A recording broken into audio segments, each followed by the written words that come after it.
È stato un automobilista di passaggio a dare l'allarme al 112 quando ha visto un denso fumo nero e le fiamme alzarsi dal terzo piano di questo stabile in via Circonvallazione Ovest a Castelfranco.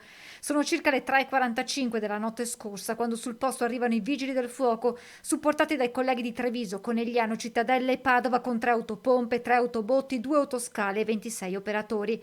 Il tempestivo intervento ha permesso di circoscrivere le fiamme al tetto dell'edificio evitando un incendio generalizzato alla struttura.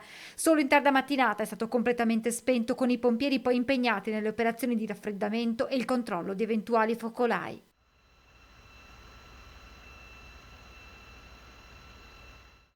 Un primo sopralluogo ha permesso di chiarire che il rogo è divampato dal terzo piano dello stabile dove si trova il Vanity Club, ieri chiuso per turno settimanale.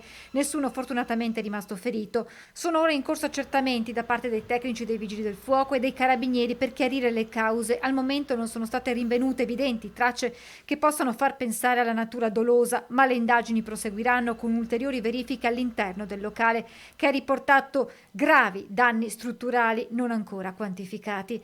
Qualche conseguenza dovuta all'acqua utilizzata per spegnere l'incendio nella sala slot ospitata al secondo piano. All'alba sul posto sono arrivati il gestore del night club, un 46enne vicentino, e il sindaco Stefano Marconna.